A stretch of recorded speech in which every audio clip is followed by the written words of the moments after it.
The first thing I remember is the taste. Not the flavor exactly, the aftertaste. Something dry and metallic, sharp against my tongue.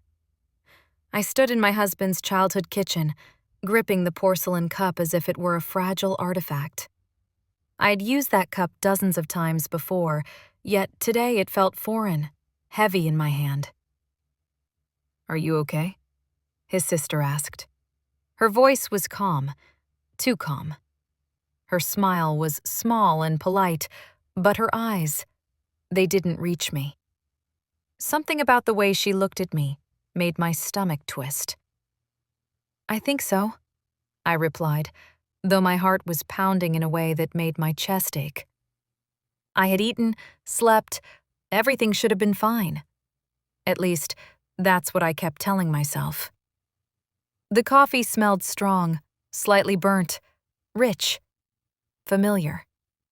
I took a sip anyway, trying to convince myself it was nothing. That was my first mistake. By the time we drove home, the world had narrowed into a soft blur. My fingertips tingled. My tongue felt thick, as if I had bitten it.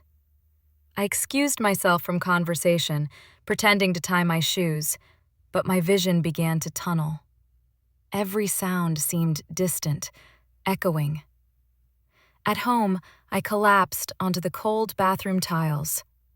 The sensation of the floor pressed against my cheek is still vivid in my memory, more vivid than the conversations or the meals of the day. I vomited, dizzy and nauseous, trying to process what had just happened. The hospital ran tests. They found nothing urgent.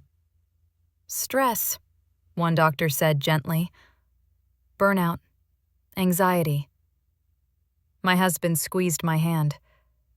"I told you," he said. His eyes were full of concern, or what I wanted to believe was concern. I nodded, embarrassed, ashamed. I told myself I was overreacting. I told myself I was imagining it. But the taste lingered in my memory. Bitter, metallic, familiar, wrong. The second incident happened 3 weeks later. It was a family dinner, same house, same kitchen, different drink. This time, herbal tea. Chamomile, she said. Good for nerves. I laughed at the thought, thanked her politely, and sipped. An hour later, my tongue thickened again. My vision dimmed at the edges. I excused myself, clutching the counter, staring at my reflection in the bathroom mirror. My face looked fine, healthy, safe, successful, 32 years old. A woman who, by all appearances, had control over her life. Yet my body felt like it was betraying me. "You're imagining patterns," my husband said later. "Not everything is connected." I wanted to believe him. I tried. His sister agreed with a polite nod. "You've always been sensitive," she said. Her tone was soft, reassuring, yet somehow sharp, like a blade hidden beneath velvet. I began to question myself. If my intuition had been right all along, why did everyone else seem so certain I was mistaken? The third time was worse.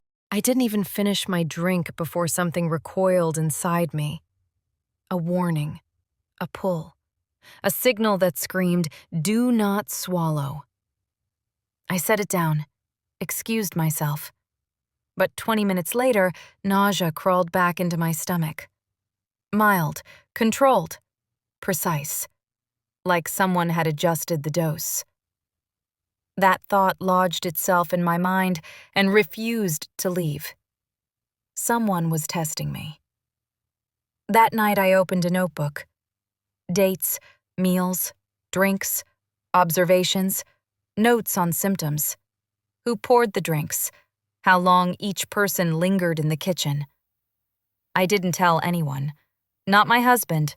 Especially not my husband.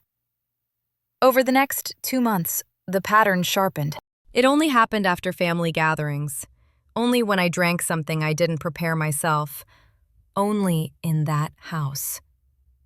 When I tentatively brought it up, the room went quiet. "Are you accusing us?" his sister asked once, her smile polite, but her eyes hard. I froze. "No," I said immediately. "Of course not." I apologized for being paranoid. That night, I cried silently in the shower. Not because I felt physically ill, but because I felt small, powerless, unseen. My body had been violated in a way no one acknowledged. My mind screamed, "This isn't paranoia. This is reality."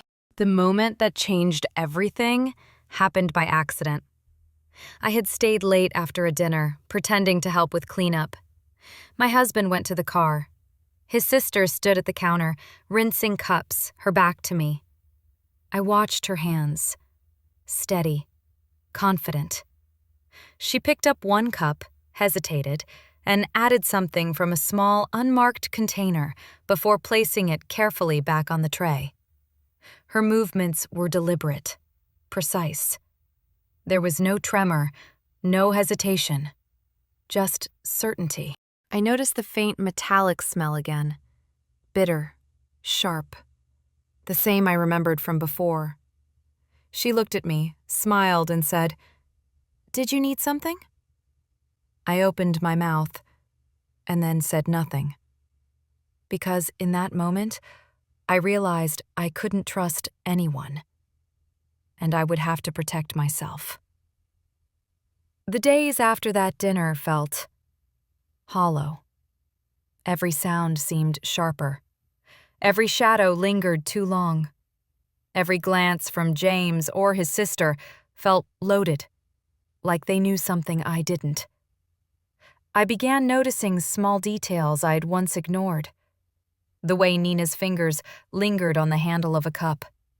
The way James paused mid-conversation, as if waiting for her signal.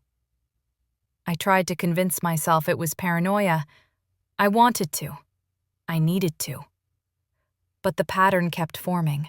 I went to the doctor again, insisting on tests, blood work, urine, anything to prove to myself I wasn't imagining it. The doctors were kind, professional, calm. But their words were always the same. "There's nothing wrong. You're overthinking. Maybe anxiety." James sat beside me during every appointment, squeezing my hand. Concerned, gentle. "You're just tired," he said, again and again. "You've been working too hard. You need rest." I wanted to believe him. And part of me did. But the other part, the quiet, rational part, knew something else. Someone was doing this. Someone close. It happened again at a small family gathering a week later. Tea, chai. Warm, sweet, spiced. She handed it to me with a smile. Too sweet, too precise. My body froze, warning bells screaming silently. I sipped anyway, because I couldn't seem to stop myself. Within 30 minutes, the familiar numbness returned. My vision narrowed. My hands tingled. I felt dizzy, yet fully aware, every nerve alert. She watched me, not concerned, not curious, calculating, waiting. Later that evening, James said softly, "See, nothing serious. Just a little upset stomach. You'll be fine." The little upset stomach had become routine, subtle, controlled, intentional. I began documenting everything, my notebook filled with dates, symptoms, times, and details. Who served what, when the drinks were poured, who lingered in the kitchen. I photographed cups, photographed the table setup, and even secretly collected tiny samples of liquids. It was obsessive, exhausting, terrifying, but necessary. One night, I stayed late under the pretense of organizing the kitchen. James had gone to the car. Nina's silhouette moved across the counter, washing cups. I held my breath. She picked up a small container. Her hand was steady, precise. She poured something into the tea I was sure she was about to serve me next. My stomach clenched. My mind raced. I almost called out. Almost. But I didn't. I only noticed the metallic scent, sharp and unmistakable. That night, I laid awake, thinking, planning. If I confronted her now, she would deny. She would smile. She would make me feel crazy. And I realized I had to catch her in the act. I started carrying my phone in my pocket at all times. I recorded conversations discreetly. Every whisper, every pause, every slight hesitation. Each message from James that hinted at odd schedules or sudden family plans was saved. I discovered patterns. The doses were low but frequent. The timing precise. I began piecing together a horrifying truth. These weren't accidents. These weren't mistakes. Someone was controlling my body, my senses, my life. Slowly, deliberately. And yet, I had no proof that would hold up. Not yet. Then came the small breakthrough. At another brunch, I noticed Nina adding something to her own cup, not mine. She didn't realize I had been watching from across the room. My mind clicked. The doses, the reactions, the hesitation. They weren't random. She had been testing me, timing my reactions, measuring my symptoms. I realized then that I could turn it against her. I could create a situation where her own poison would reveal her intent. A plan began to form. Slow, careful, deliberate. Once you see a pattern, you can't unsee it. That was the most frightening part. Not the poison, not the nausea, not even the fear of dying. It was the moment my mind stopped searching for excuses. When the fog lifted and I realized that what was happening to me followed a logic, a schedule, a rhythm. And rhythms are never accidental. I spread my notebook across the kitchen table late one night, the house silent except for the low hum of the refrigerator. Dates, times, symptoms, drinks, meals, faces. I drew lines between them, connecting one incident to the next. Every arrow pointed to the same place, the same kitchen, the same hands. Nina's. I wanted to cry. Not because I was scared, but because I felt stupid. For trusting her, for trusting my husband, for letting them tell me I was sensitive and dramatic, while something inside me was being slowly dismantled. I stopped eating anything I didn't prepare myself. I started bringing sealed bottles of water to family gatherings. When Nina offered me tea or coffee, I smiled politely and said, "I already have some." Her eyes lingered on the bottle every time, just a second too long. That second mattered. James noticed the change. "You're being distant again," he said one evening, his tone carefully neutral. "I'm just busy." "With what?" I met his gaze. "Staying healthy?" The silence that followed was thick, uncomfortable. He laughed it off, but something in his eyes shifted. Irritation, maybe, or fear. That night, I checked his phone for the first time. I hated myself for it. I waited until he was asleep, his breathing slow and even. My hands shook as I unlocked it. I wasn't expecting much, maybe nothing at all. What I found was worse. Messages, short, vague, between him and Nina. Did she drink it? Not much. We need to be careful. Next time, increase it slightly. My stomach dropped. They never used the word poison. They didn't need to. I took photos of everything and sent them to a hidden email account I'd created just for this. My heart pounded so loudly I was sure it would wake him, but he didn't stir. The next incident was different. We were at a brunch, the kind that stretched lazily into the afternoon. Sunlight poured through the windows, warm and golden. Nina was relaxed, confident. Too confident. She handed me a cup of coffee. I didn't drink it. I pretended to. I lifted it, brought it close to my lips, and inhaled. There it was again. Metallic, sharp, familiar. That was the moment I stopped being afraid. Fear paralyzes. Knowledge sharpens. I excused myself, went to the bathroom, and poured the coffee into a small container I'd hidden in my bag. I replaced it with water and returned to the table, steady and calm.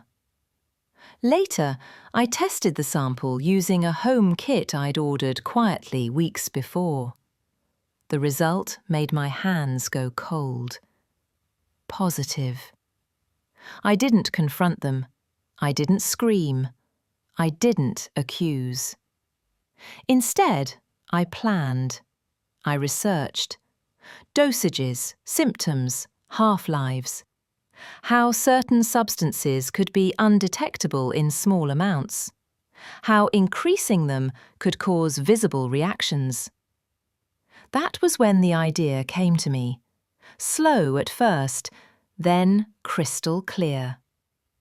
If she was so confident in her control, what would happen if she lost it? I needed a moment where she felt safe, comfortable, where she believed she was in charge. I suggested a family brunch. Her eyes lit up. "Of course," she said. "I'll make the coffee." James smiled, relieved. Too relieved. That night, I packed my bag carefully. My phone, fully charged, a backup phone, the small container, gloves. I rehearsed every movement in my head. I wasn't planning revenge. I was planning truth. As I lay in bed beside my husband, listening to his breathing, I realized something that broke my heart more than anything else. He had never tried to stop her. He had watched me get sick, watched me doubt myself, and he had chosen silence. In that moment, I stopped loving him. The plan had to be perfect. I spent days imagining every possibility, every slip, every glance. The tiniest mistake could ruin everything. I reviewed my notebook, checking dates, times, drinks, seating arrangements. I memorized their habits, the way Nina always arranged the sugar and cream, the way James lingered just long enough in the kitchen to watch, but never too close. I rehearsed in my head, over and over, how I would distract them, how I would position myself, how I would switch the cups without anyone noticing. Every detail mattered. On the morning of the brunch, I felt the familiar tremor of anxiety, but it was sharpened by focus. My hands were steady as I packed my bag. Gloves, my phone, a small container for the coffee, and a backup phone. I wore neutral clothes, nothing that would draw attention. I looked in the mirror and saw a woman transformed, calm, calculating, no trace of fear. I arrived early, as planned, under the pretense of helping Nina prepare. The house smelled warm, baked bread and sunlight streaming through the windows. She greeted me with that same perfect, polite smile. I returned it, every muscle in my face controlled. "Thank you for coming early," she said. "I'll make the coffee. You can set the table." I nodded. "Of course." I moved around the kitchen slowly, deliberately, pretending to arrange plates and silverware. My eyes flicked to the coffee cups. There it was, her cup, waiting, and next to it, mine. I counted the seconds she stirred, watched her hands hover, and felt my pulse steady. James entered, carrying bags of groceries. He looked tired but happy, oblivious to what I was about to do. He smiled at me. "Thanks for helping," he said. "You're welcome," I said. The first signal came from Nina. She had left a small container on the counter, the same one she had used before. Her movements were automatic, confident. She poured something into her cup, not mine. Her fingers lingered over it for a moment, and I inhaled sharply. That smell. Metallic, sharp.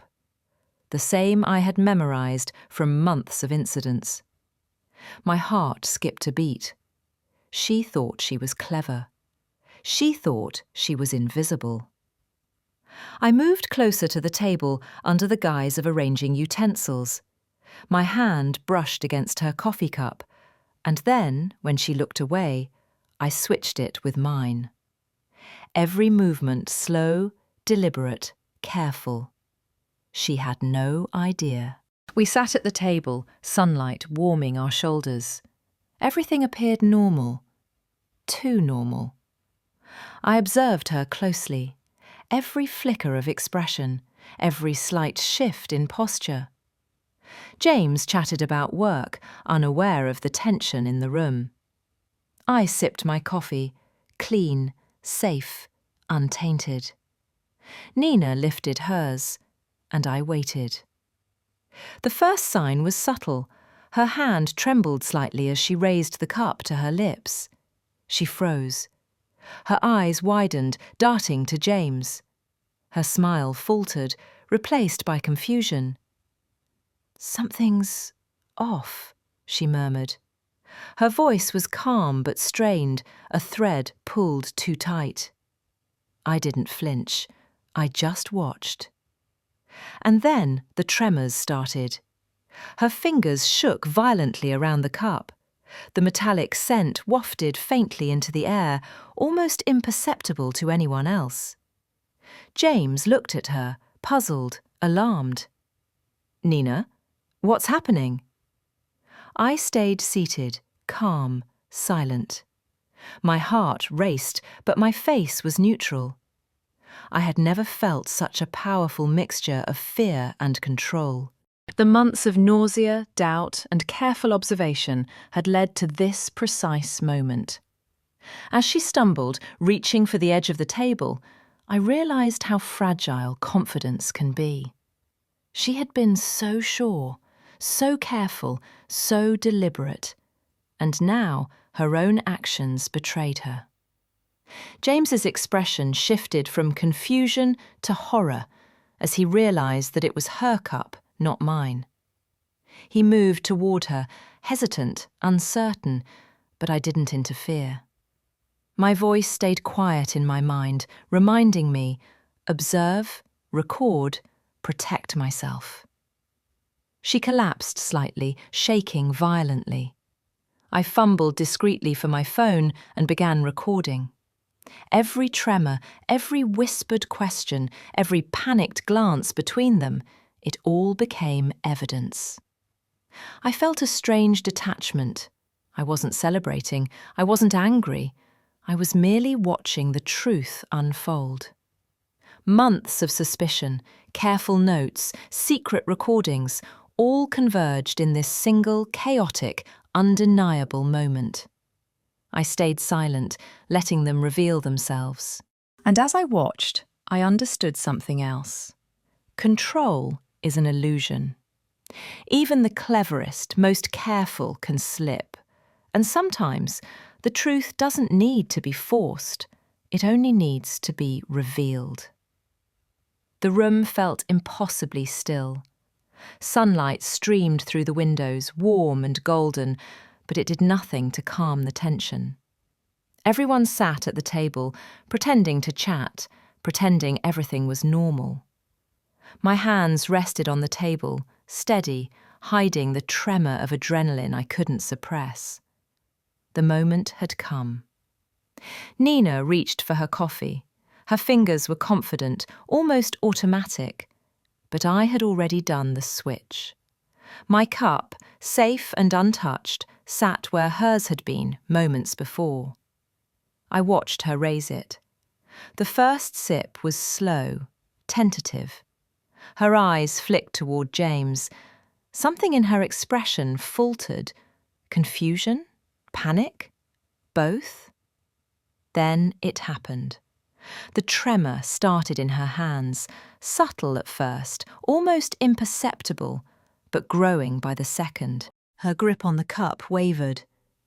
She froze mid-sip, eyes wide, searching. James noticed first. "Nina, what's wrong?" His voice cracked slightly, the carefully constructed calm slipping. Her smile disappeared. Her lips parted, a gasp escaping. Her hand shook violently as she tried to set the cup down. Metallic scent wafted faintly into the air, the sharp, familiar aroma I had memorized from months of incidents. I stayed seated, silent, calm. Every second stretched, loaded with tension. My heart pounded in my chest, but my face remained neutral. She tried to speak, but the words didn't come out clearly. She reached for the edge of the table, trying to stabilize herself. James was panicking now, moving toward her, but I did not interfere. I only observed. Every motion, every expression, every whispered question became proof. I lifted my phone discreetly and started recording. I didn't need to shout. I didn't need to accuse. The video would speak for itself. Her body trembled violently. The small container I had switched into her cup now revealed the truth. Months of planning, deliberate poisoning, meticulous observation, all collapsed into this single, chaotic, undeniable moment. James's face turned pale. He stepped back, frozen. That wasn't supposed to be your cup," he whispered, horror replacing the feigned calm he usually carried. Nina's eyes locked onto mine. The confidence that had always been there, the carefully constructed mask, was gone. In its place, panic, fear, realization. Call an ambulance," she managed to gasp, sliding slightly off her chair, her body racked with tremors. I didn't hesitate. My hands were steady now as I dialed 911. My voice was calm, clear. "We need an ambulance at 1542 Maple Grove Drive. My sister-in-law is having a severe reaction to something in her coffee. She's conscious, but experiencing violent tremors." While I spoke to the dispatcher, I kept my eyes on them. Nina's stare flickered between terror and calculation, and James's panic was growing with every second. He muttered something incoherent, too late. The sirens were the sound of justice arriving. I stepped back, letting the paramedics do their work. They moved quickly, checking vital signs, stabilizing her, and preparing to take her to the hospital. I followed, phone still recording, making sure every moment was documented. James stood frozen, watching his carefully constructed plan collapse. I could see the disbelief on his face. Months of controlling, manipulating, silencing me, all undone in a single act of observation, courage, and patience. In the ambulance, Nina's trembling continued, fear replacing every ounce of her previous arrogance. James whispered explanations I could barely hear, excuses that fell flat against the truth recorded in my phone. I knew the police and medical staff would need everything. The evidence, the recordings, the detailed notes I had kept for months, everything would finally bring their actions to light. And as I sat there, watching the paramedics work, I felt something I hadn't in months. A sense of control. Not triumph, not revenge. Control over my life, my body, my story. The truth didn't need to be shouted.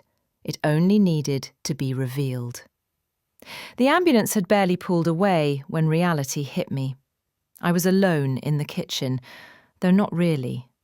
The weight of months of fear, nausea, confusion, and doubt pressed down on me. The silence of the house was sharp, almost accusatory. I could still feel Nina's panicked gaze, James's frozen terror. Everything I had endured, the mysterious stomach pains, the faint metallic taste, the sleepless nights, now had a face, a deliberate, calculating face.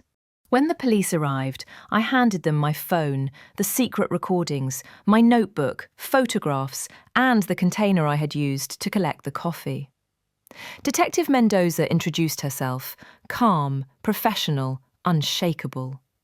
She asked me to recount everything in detail, and I did. Slowly, carefully, chronologically. Every brunch, every cup, every subtle symptom, every whispered word I had noticed over the months. I included the messages from James's phone, the recordings, the times and dates of every suspicious event. She listened without interrupting, making notes, occasionally asking clarifying questions. I could see in her eyes that the story, the evidence, the patterns, it all made sense. When Nina was stabilised at the hospital, the doctors examined her, taking vitals, performing tests, checking for toxins. I stayed nearby, phone in hand, documenting their reactions, silently noting the evidence accumulating around them. She could barely meet my gaze. Every glance betrayed fear, recognition, defeat. Her carefully crafted persona, the polite smiles, the subtle manipulations, the gaslighting, had crumbled. James, seated awkwardly in the waiting room, whispered excuses I no longer wanted to hear. It was just meant to make her sick, not... His voice faltered. The hollow confidence he had worn for months was gone. The detective turned to him. "Did you administer or orchestrate any substances?" He faltered. His hands trembled. I thought it would slow her down, make her miss work." I could feel the years of trust I had misplaced evaporate in an instant. My stomach churned, not from fear, but from disgust. The truth was finally out. The doctor's report confirmed what I had known. Nina had administered a controlled substance repeatedly over months, subtly testing reactions, observing symptoms, calculating the effect.